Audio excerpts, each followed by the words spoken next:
fleeing from Mavyabhara.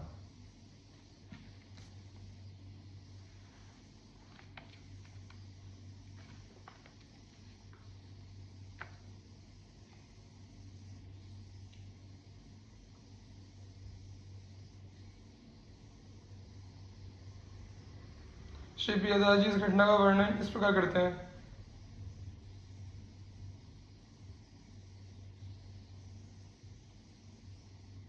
सुधा एक माली की जो बैंगन की वाली मांझ तोरे, वनमाली गावे कथा सर्ग 5 की।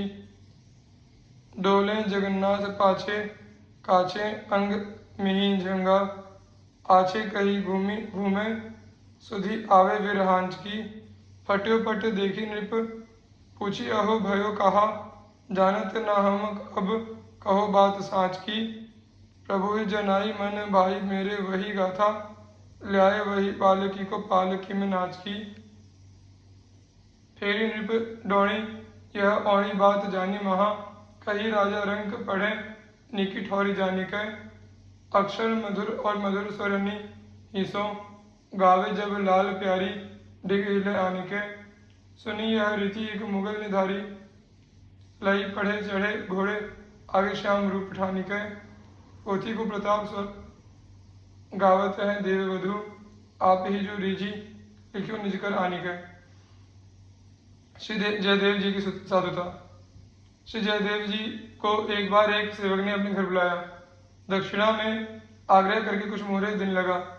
आपके मना करने पर भी उसने आपकी चद्दर में मोहरे बांध दी। आप अपने आश्रम को चले, तब मार्ग में उन्हें ठग मिल गए। आपने उनसे पूछा तुम लोग कहाँ जाओगे?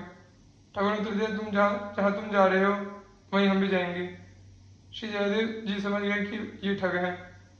आपने गांठ खोलकर सब मोहरें उन्हें दे दी और कहा कि इनमें से जितनी मोहर आप लेना चाहे ले लें। उन दुष्टों ने अपने मन में सोचकर सोच समझ कहा कि इन्होंने मेरे साथ चालाकी की है। अभी तो वहवश सब धन बिना मांगे ही मुझे हमें सौंप दिया है, परंतु इनके मन में यही है कि यहाँ से तो चलने दो, आगे जब नगर आएगा तो शीघ्र ही इन सबों को पकड़वा दूंगा। यह सोचकर उन ठगों ने श्री जयदेव जी के हाथ पर काटकर बड़े गड्ढे में डाल दिए और अपने अपने घरों को चले गए।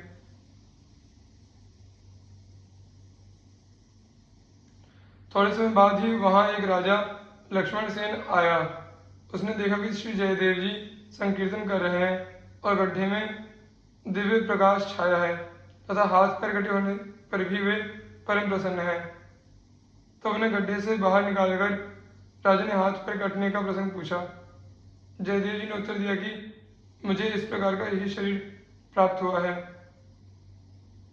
श्री जयदेव जी के दिव्य दर्शन एवं मधुर भजनामृत को सुनकर राजा ने मन में विचारा कि मेरा बड़ा भारी सौभाग्य है कि ऐसे संत के दर्शन प्राप्त हुए।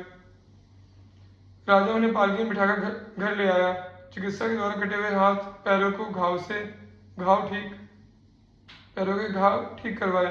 फिर जयदेव जी से प्रार्थना की कि अब आप मुझे आज्ञा दीजिए कि कौन सी सेवा करूं। श्री जयदेव जी ने कहा कि राजन भगवान भक्तों की सेवा कीजिए। ऐसी आज्ञा पाकर राजा साधु सेवा करने लगा। इसकी ख्याति चारों ओर फैल गई। एक दिन वे ही चारों ठग सुंदर कंठी माला धारण कर राजा के यहाँ आए। उन्हें देखते श्री जयदेव जी अत्यंत प्रसन्न होकर कहा, देखो आज तो मेरे बड़े गुरु भाई लोग आए हैं। ऐसा कहकर उन्होंने सबका बड़े स्वागत किया। श्री जयदेव जी ने श्री राजा को बुलवाकर कहा कि इनकी प्रेम से यथोचित सेवा करके संत सेवा का फल प्राप्त कर लो। आज्ञा पाकर राजा उन्हें भीतर महल में ले आया और अनेक सेवकों को उनकी सेवा में लगा दिया, परंतु उन चारों के मन अपने पाप से व्याकुल थे। उन्हें भय था कि यह हमें पहचान गया राजा से कहकर मरवा देगा। वे राजा से बार बार विदा मांगते थे, पर राजा उन्हें जाने नहीं देता था। तब श्री जयदेव जी के कहने पर राजा ने अनेक प्रकार के वस्त्र, रत्न, आभूषण आदि देकर उन्हें विदा किया। सामान को ढोने के लिए साथ में कई मनुष्य को भी भेजा। राजा के सिपाही गठरियों को लेकर उन ठग संतों को पहुंचाने के लिए उनके साथ साथ चले। कुछ दूर जाने पर राजपुरुषों ने उन संतों से पूछा कि भगवान राजा के यहाँ नित्य संत महात्मा आते जाते रहते हैं, परंतु स्वामी जी ने जितना सत्कार आपका किया और राजा से करवाया है, ऐसा किसी दूसरे साधु संत की का सेवा सत्कार आज तक नहीं हुआ। इसलिए हम प्रार्थना करते हैं कि आप बताइए कि स्वामी जी से आपका क्या संबंध है।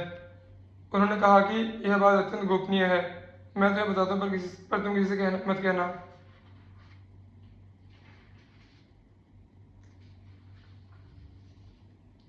पहले तुम्हारे स्वामी जी और हम सब एक राजा के यहाँ नौकरी करते थे। वह इन्होंने बड़ा भारी अपराध किया। राजा ने इन्हें मार डालने की आज्ञा दी, परंतु हमने अपना प्रेमी जानकर उनको मारा नहीं, केवल हाथ पैर काट कर राजा को दिखा दिया और कह दिया कि हमने मार डाला। उसी उपकार के बदले में हमारा सत्कार विशेष रूप से कराया गया है। उन कृतज्ञ साधु वेशधारियों के इस प्रकार झूठ बोलती ही पृथ्वी फट गई और वे सब उसमें समा गए। इस दुर्घटना से राजपुरुष लोग आश्चर्यचकित हो गए। वे सबके सब दौड़कर स्वामी जी के पास आए और जैसा हाल था कह सुनाया। उनके सुनते ही श्री जयदेव जी दुखी होकर हाथ पैर मलने लगे। उसी क्षण उनके हाथ पैर बड़े सुंदर जैसे थे वैसे ही फिर हो गए। राजपुरुषों ने दोनों आश्चर्यजनक घटनाओं को राजा से कह सुनाया। हाथ पैर पूरे हो जाने की घटना सुनकर राजा अति प्रसन्न हुआ। उसी समय वो दौड़कर स्वामी जी के पास समीप आया और चरणों में से रखकर पूछने लगा, प्रभु कृपा करके इन दोनों चरित्रों का रहस्य खोलकर कहिए कि क्यों धरती फटी और उसमें सब साधु कैसे समाये, आपके हाथ पैर कैसे निकल आए। राजा ने स्वामी जी से जब अत्यंत हट किया तो उन्होंने सब बात खोलकर कह दी। फिर बोले कि देखो राजन, यह संतों की बड़ी भारी महिमा है। संतों के साथ कोई चाहे जैसी और चाहे जितनी बुराई करे तो भी वे उस बुराई करने वाले का बुरा न सोचकर बदले में उसके साथ भलाई करते हैं। साधुता का त्याग न करने पर संत महापुरुष भगवान श्री श्याम सुंदर मिल जाते हैं। राजा ने श्री जयदेव जी का नाम तो सुना था, पर उसने कभी दर्शन नहीं किया था। आज जब उसने श्री जयदेव जी के नाम गांव को जाना तो प्रसन्न होकर कहने लगा कि आप कृपा कर यहाँ विराजिए। आपके यहाँ विराजने से मेरे पूरे देश में प्रेम भक्ति फैल गई है। श्री प्रियदास जी ने इन घटनाओं का वर्णन इन कवित्वों में किया है। पोथी की तो बात सब कही में सुहात, ये सुनो और बात जामे अति अधिक आइए। गाठी में मुहर मग चलत में ठग, मिले कहो कहाँ जात जहाँ तुम चली जाइए। जानी लही बात खोली द्रव्य पकड़ाए दियो, लियो चाहो जोई जोई सोई मोको ले आइए। दुष्टनी समुझे कही कीनी इन विद्या अहो, आवे जो नगर इन्हें बेगी पकड़ आइए।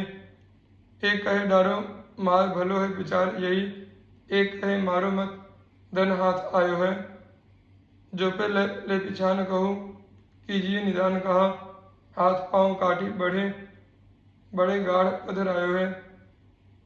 आयो तहाँ राजद एक देखी के विवेक, भयो छायो उजियारो और प्रसन्न दर्शायो है। बाहर निकासी मानो चंद्रमा प्रकाश, राशि पूछ्यो इतिहास कहो ऐसा तनु पायो है। बड़े ही प्रभाववान सके को बखान, अहो मेरे को भूरी भाग दर्शन कीजिए। पालकी बिठाए लिए किए सब ठूठ, नीके जी के भाई भय कछु आज्ञा मोहि दीजिए। करो हरि साधु सेवा नाना पकवान मेवा, आवे जो ही संत तिन्हें देखी देखी भीजिए।